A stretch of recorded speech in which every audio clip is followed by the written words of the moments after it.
কৃষ্ণ হরিবল ভক্তমণ্ডলী সকলে শ্রীচরণে শতকোটি দণ্ডবোধ প্রণাম ভক্তি গ্রহণ করবেন। স্বাগতম জানাই আমাদের পরম সত্য পরমেশ্বর ভগবান চ্যানেলের পক্ষ থেকে। সর্বপ্রথম আমার একটি ছোট অনুরোধ রইল আপনাদের কাছে, সম্পূর্ণ ভিডিওটি শুনবেন। যারা আমাদের এই চ্যানেলে নতুন রয়েছেন, পরবর্তী কৃষ্ণ সম্বন্ধীয় ভিডিও পেতে চ্যানেলটিকে সাবস্ক্রাইব করবেন। আর যারা সাবস্ক্রাইব করেছেন আপনাদেরকে অসংখ্য অসংখ্য ধন্যবাদ।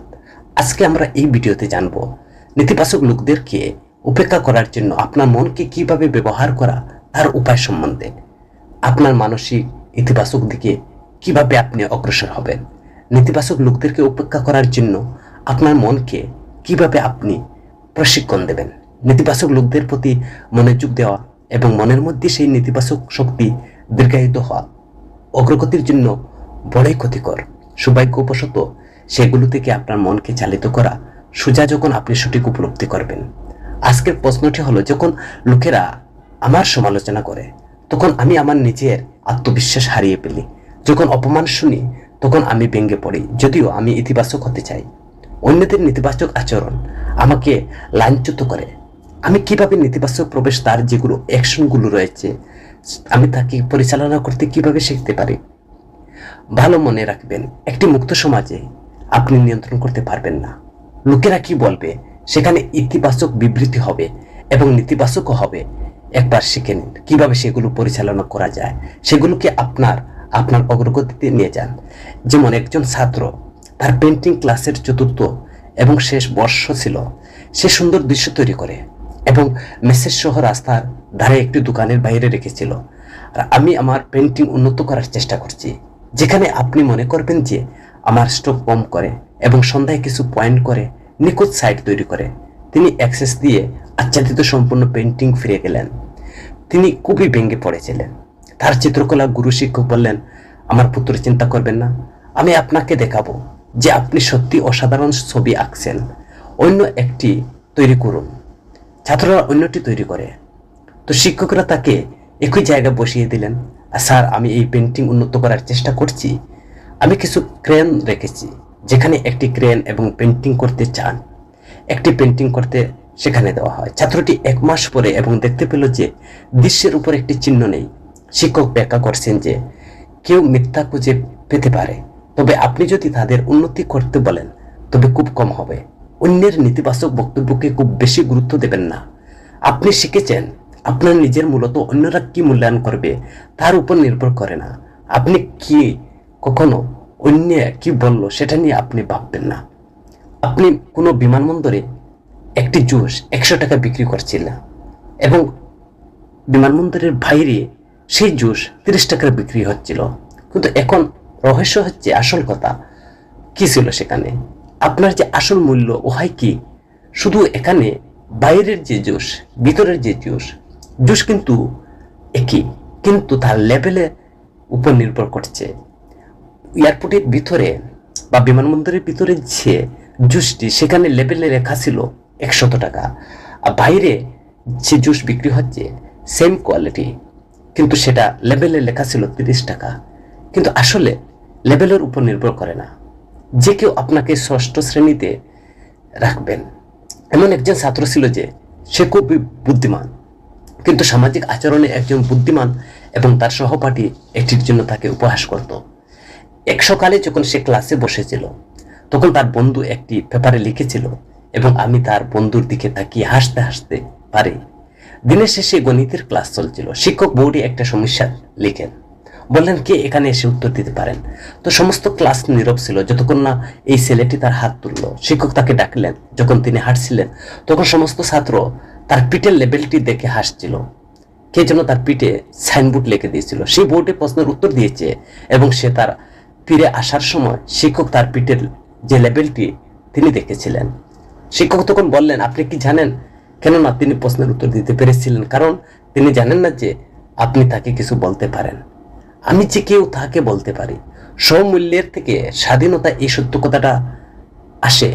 আপনি সামান্য আত্মা, আপনি পরম ঐশ্বরিক ব্যক্তিত্বের একটি ক্ষুদ্র অংশ। আপনার আত্মমূল্য হলো আপনার সর্বশেষ। আপনার বইয়ের প্রশ্ন থেকে একটু পড়ুন যা আপনি সর্বদা জিজ্ঞাসা করতে চেয়েছিলেন। আমরা কঠোর কথা বিরক্ত হই কারণ আমরা সেগুলো ক্ষতিকারক মনে করি, কিন্তু আধ্যাত্মিক উন্নতির জন্য আপনার ভালো লক্ষ্য হলো তারা আপনার হৃদয়কে অস্বস্তিকর করার সুযোগ করে দেয়। আপনি সহনশীলতা অনুশীলন চর্চা করতে সক্ষম করুন, আপনার মনকে পরিষ্কার করুন। সাধুরা এই ধরনের চিন্তা ভাবনাকে উদাহরণ দেন। তারা অস্বস্তি স্বাচ্ছন্দ্য বোধ করে, কারণ এটি হলো সহনশীলতা এবং কমা বিকাশের সহায়তা করে তারা পুণ্যে বেড়ে উঠতে। তো তাদের সুবিধার জন্য এটি ব্যবহার করেন। একজন সাধু নদীর ধারে পৌঁছে সেখানে একটি উপযুক্ত পাথর থেকে বালিশ তৈরি করেন এবং তার উপরে মাথা রেখে শুয়ে পড়লেন যতক্ষণ না গ্রামের মহিলারা দল বেঁধে এখানে এসে পৌঁছিল। এক মহিলা তাকে ব্যঙ্গ করে বলেছিল যে সে একজন ত্যাগী, বিশ্ব স্বাস্থ্য সংস্থার স্বাচ্ছন্দ্যের কথা মনে করা হচ্ছে এবং তবু একটি বালিশ খুঁজছে, এখানে একটি বালিশের একটি পাথর তৈরি করেছে। এই বলে যে সাধু বিরক্ত হয়েছিল এবং সে বলেছিল যে তিনি এটিকে সরিয়ে নিয়ে গেলেন আপনার মন্তব্য রাগ করানোর জন্য। তিনি রাগমুক্ত ভদ্র মহিলার মন্তব্য শুনে সাধু এখন বেশ ছিন্ন ভিন্ন হয়ে গেল। তৃতীয় মহিলা বলল, সাধু গ্রামের মহিলারা এত কমান্ড করবেন যে আপনি কেন তাদের দিকে মনোযোগ দেন? তা করলে আপনি বিরক্ত হতে থাকবেন। যে সাধুর মনটা একটু টুকরা হয়ে গেল। সুতরাং আধ্যাত্মিক মহিলাটি বলল, হে সাধু, আপনি এই পৃথিবী ছেড়ে চলে গেছেন এবং আপনি যে অন্তর থেকে এই পৃথিবী ছেড়েছেন তার প্রমাণ কি? আপনি কেন অন্তর থেকে এই পৃথিবী ছাড়ছেন না? সাধুরা তো অন্তর থেকে পৃথিবী ছাড়েন, কিন্তু আপনি তো অন্তরের ভিতরে ছাড়ছেন না। বিশ্বের ভদ্র মহিলা কি বলছে তার দিকে জোর দিলেন। মনোযোগ না দিয়ে এক পরমেশ্বর ভগবান তার সম্পর্কে চিন্তা করছেন।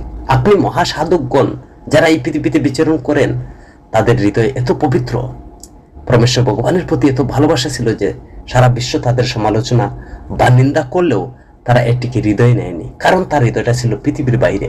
আর পৃথিবীর কোনো বস্তু তার হৃদয়ে প্রবেশ করে না। কে হিংসা করছে, কে নিন্দা করছে, কে আমার প্রশংসা করছে, সেই দিকে তার বুক নেই, কারণ তার হৃদয়টা পৃথিবী থেকে বাহিরে চলে গেছে গোলক বৃন্দাবনের দিকে। বাস্তবে তাদের নেতিবাচক সমালোচনা তাদের পরিচ্ছন্ন করার সুযোগ হিসাবে ব্যবহার করেছিল। কেন? সমালোচকদের কিছু মনে করবেন না, যদিও আপনি সাবান জল ছাড়া তাদের সহ্য করতে শেখেন, তবে আপনার হৃদয় পরিষ্কার হয়ে যাবে। কিন্তু একই সাথে মনে রাখবেন, গঠনমূলক সমালোচনার প্রতি গ্রহণযোগ্যতা হতে পারে, এটি দোষ হতে পারে। যে আপনার বস নির্দেশ করছে, যে আপনার শিক্ষক আপনাকে, আপনার বন্ধু আত্মীয় আপনাকে অনেক উল্লেখযোগ্য করার জন্য যথেষ্ট সদয় ছিলেন, যদিও এটি ইতিবাচকভাবে নেন, আপনি প্রতিক্রিয়াটি আপনার সুবিধার জন্য ব্যবহার করতে পারেন।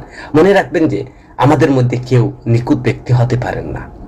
অনুসন্ধানকারীরা আপনার সবচেয়ে বড় সম্পদ হতে পারে। যেখানে একটি প্রদেশের প্রশাসক ছিলেন, তিনি সাংবাদিকদেরকে নিয়ে ডেকে একটা ব্রিফিং প্রেস করলেন এবং বারবার তিনি সমালোচিত হচ্ছেন। আর এই প্রশাসক একজন উপদেষ্টাকে খুঁজছিলেন। তিনি তার বুদ্ধদের বলছিলেন, যান তাকে নিয়ে আসেন। একজন উপদেষ্টা খুঁজতে গিয়ে তিনি তাকে বলছিলেন, বুদ্ধরা যাও এবং তাকে নিয়ে আসো। সমালোচকরা যদি সে কাজ করছে, যখন প্রশাসক বলছিলেন, আপনি কি আমার উপদেষ্টা হিসেবে কাজ করতে ইচ্ছুক হবেন? আপনি আমাকে আপনার উপদেষ্টা হিসেবে চান? হ্যাঁ, যেহেতু আপনি আমাকে আমার দুর্বলতা জানাতে এত দক্ষ, আমার সমালোচনা করতে এত দক্ষ, তাই আমি চাচ্ছি আপনাকে আমার সেই উপদেষ্টা বানাতে। আপনি আমার দুর্বল জায়গাটু আমাকে চিহ্নিত করে দিবেন। তাই গঠনমূলক সমালোচনাকে বিনীত বা ইতিবাচকতার সাথে স্বাগতম জানানো উচিত। একই সময় সমালোচকদের বা সমালোচনাকারী বিভ্রান্তিকর হতে শিখতে হবে। কোথায় কোথায় ব্যঙ্গের ডাকাডাকি খুবই গুরুত্বের সাথে নেবেন না। একটি হাতি একটি নদীতে স্নান করছে এবং তারপরে হাঁটছিল। রাস্তায় যাকে নোংরা সুরের দ্বারা কালো করা হয়েছিল। হাতিটি একটি পাশ দিয়ে সরিয়ে শুকরটিকে শুকরের পাশ দিয়ে যেতে বলল, বন্ধুরা, আমি দেখতে এত মহান, এমনকি হাতিও আমার জন্য পথ পরিষ্কার করে। তো অন্য হাতি বলল যে আমি শুনতে পেলাম কেন? আমার পায়ের তলায় শুকরকে পিষে ফেলেছে, কিন্তু একটি হাতিও জানে তার মূল্য নেই। সবাই জানতে পারতো আমি একটি শুকর সাথে লড়াই লিপ্ত হয়েছি, তাল গুল পাকিয়েছি। তাই হাতি যখন গ্রামে ঢুকে কুকুর ঘেউ ঘেউ করবে, তখন তারা তাড়া করা হাতি হয়ে যায় না। এই পৃথিবীতে মানুষ বলবে অনেক ভেবে চিন্তি না খেয়ে নুন খেতে শিখে। আপনার চিন্তা শৃঙ্খলা, আনন্দ নীতি, মন ক্রমাগত ইচ্ছা ঘৃণার মধ্যে পরিবর্তন করে। এটি খ্যাতি, শক্তি, আরামের মতো বাহ্যিক তৃপ্তির অনুপ্রেরণার দ্বারা অনুপ্রাণিত, হুঙ্কার এবং ঘৃণার মতো দুদুল্যমান, আনন্দ সংবেদনশীল, অভিজ্ঞতার সাথে যুক্ত। যখন সুখ আদর্শে বেঁচে থাকা, অর্থপূর্ণ ক্রিয়ার দ্বারা পরিপূর্ণ অনুভূতি থেকে উদ্ভূত। আনন্দের স্নায়ুবিদ্যা বনাম সুখ। অভ্যন্তরীণ আনন্দের জন্য কঠোর পরিশ্রম শৃঙ্খলার প্রয়োজন। সংবেদনশীল আনন্দের তাৎক্ষণিক পরিত্যাগের মনের নিয়ন্ত্রণ থেকে নিজেদেরকে মুক্ত করতে আমাদের তাৎক্ষণিক তৃপ্তি এবং ভোগের জন্য আমাদের যে তাগিদকে প্রতিহত করতে হবে।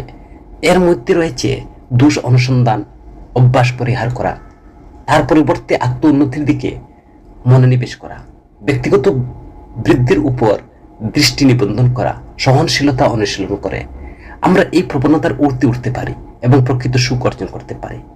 ভাগবতী সুখদেব গোস্বামী বলেন, হে চিন্তাশীল মানুষ, সর্বদা পরমেশ্বর ভগবানের শ্রীকৃষ্ণের কথা চিন্তা করো, শ্রবণ কীর্তন স্মরণ করুন। ভগবত গীতায় ভগবান ঘোষণা করছেন যে যে সমস্ত আকর্ষণীয় জিনিস কৃষ্ণের পরম আকর্ষণের স্ফুলিঙ্গ থেকে তাদের আকর্ষণ লাভ করে। ভগবত গীতায় ভগবান শ্রীকৃষ্ণ আরো বলেন, ঐশ্বর্যযুক্ত, শ্রী সম্পন্ন, বল প্রভাব আদি আধিক্য যত বস্তু রয়েছে সকলেই আমার তেজ অংশ সম্ভূত বলে জানবে। তো এটি বোঝায় যে আমরা আমাদের ইন্দ্রিয়ের সাথে যে জগতের মুখোমুখি হই তা বাস্তব, কারণ এটি পরমেশ্বর ভগবানকে আকর্ষণকে প্রকাশ করে, যদিও শুধু একটি ভগ্নাংশের। এই পৃথিবী এইভাবে পরমেশ্বরের দিকে একটি পথ হতে পারে। আমরা যখন আমাদের চোখ, জিহ্বা, মনকে ভক্তির প্রক্রিয়া বা ভক্তির মনোভাব নিয়ে সেবার প্রক্রিয়া নিযুক্ত করি, তখন সে সময়গুলো আমরা বাস্তবতার মধ্যে দিয়ে বাস্তবতার দিকে চলে যাই। অর্থাৎ এই জগতে দৈহিক বাস্তবতার মধ্যে দিয়ে পরম বাস্তবতার কাছে কৃষ্ণ। বিশ্ব বাস্তব, যদিও এটি অবশ্যই একটি নিম্ন বাস্তবতা, একটি নির্ভরশীল বাস্তবতা। আমরা জন্মগতভাবে এটি আসার আগে পৃথিবী সেখানে ছিল। যখন আমরা মৃত্যুকালে এটি ছেড়ে চলে যাব, তখনই পৃথিবী আমাদেরকে বিদায় জানাতে থাকবে। প্রতি রাতে যখন আমরা ঘুমাতে যাই, আমাদের নিচে মাটি শক্ত থাকে এবং আমরা জেগে উঠলে একইভাবে থাকে। তো আমরা যখন একটি ভালো ভাগ্য গড়তে বা নিজেকে রূপান্তরিত করার চেষ্টা করি, এটি করার মূল চাবিকাঠি আমাদের চিন্তার মধ্যে নিহিত রয়েছে, যার মধ্যে আমাদের যে প্রায় কোটি কোটি লোক দৈনিক এই চিন্তার মধ্যে রয়েছে। অনেক চিন্তা প্রায় অনিয়ন্ত্রিত হয়ে যায়, যদিও অনেকের নেতিবাচক উপেক্ষা করে, যা শারীরিক স্বাস্থ্যের প্রতি বিপরীত প্রভাব ফেলতে পারে। যেখানে প্রেমময় চিন্তা ভাবনা হলো সেরা সৌন্দর্যের সহায়ক, জীবনের সমস্ত অভিজ্ঞতা দৃঢ়ভাবে আমাদের চিন্তা গুণমানের সাথে যুক্ত। এটি গভীরভাবে বোঝার জন্য অপরিহার্য করে তোলে। ভিতরে বৃদ্ধি আমাদের চিন্তা ভাবনাকে রূপান্তর করে। তো আমাদের চিন্তা ভাবনা সম্পর্কে চিন্তা করা সমগ্র বিশ্ব কম্পন শক্তি নিয়ে গঠিত। বাস্তবে মনে করে আমরা আমাদের চারপাশে দেখি শক্তি নির্দেশনের দ্বারা গঠিত। আমাদের চিন্তা ভাবনাগুলো শক্তি থেকে যা জীবনের প্রতিটি দিককে প্রভাবিত করে। আপনি যে সমস্ত ঐশ্বর্যময় সুন্দর মহিমান্বিত সূত্রগুলো আমাদের বা স্ফুলিঙ্গ থেকে উদ্ভূত হয়, যদি আপনি পরিবেশের চিন্তা করেন, যদি সূক্ষ্ম চিন্তার অপরিসীম শক্তি আছে, আপনার চিন্তার কম্পন আমাদের চারপাশের পরিবেশকে প্রভাবিত করে। যেহেতু আমরা সাধনার অগ্রগতি করছি বা আমরা আমাদের চিন্তা ভাবনাকে পরিবেশ থেকে বিচ্ছিন্ন করতে পারি, এই কারণে সাধুরা যেখানে থাকুন না কেন একটি উচ্চ চেতনা বজায় রাখতে পারেন। চিন্তাগুলো আমাদের শরীরকে নিরাময় বা বিষাক্ত করতে পারে। আমাদের কোন বা বিষ না খাওয়ার বিষ সচেতন থাকা, কিন্তু অজান্তে নেতিবাচক চিন্তার কারণে আমরা আমাদের রক্তের এবং অঙ্গগুলোতে প্রচুর পরিমাণে বিষ তৈরি করি।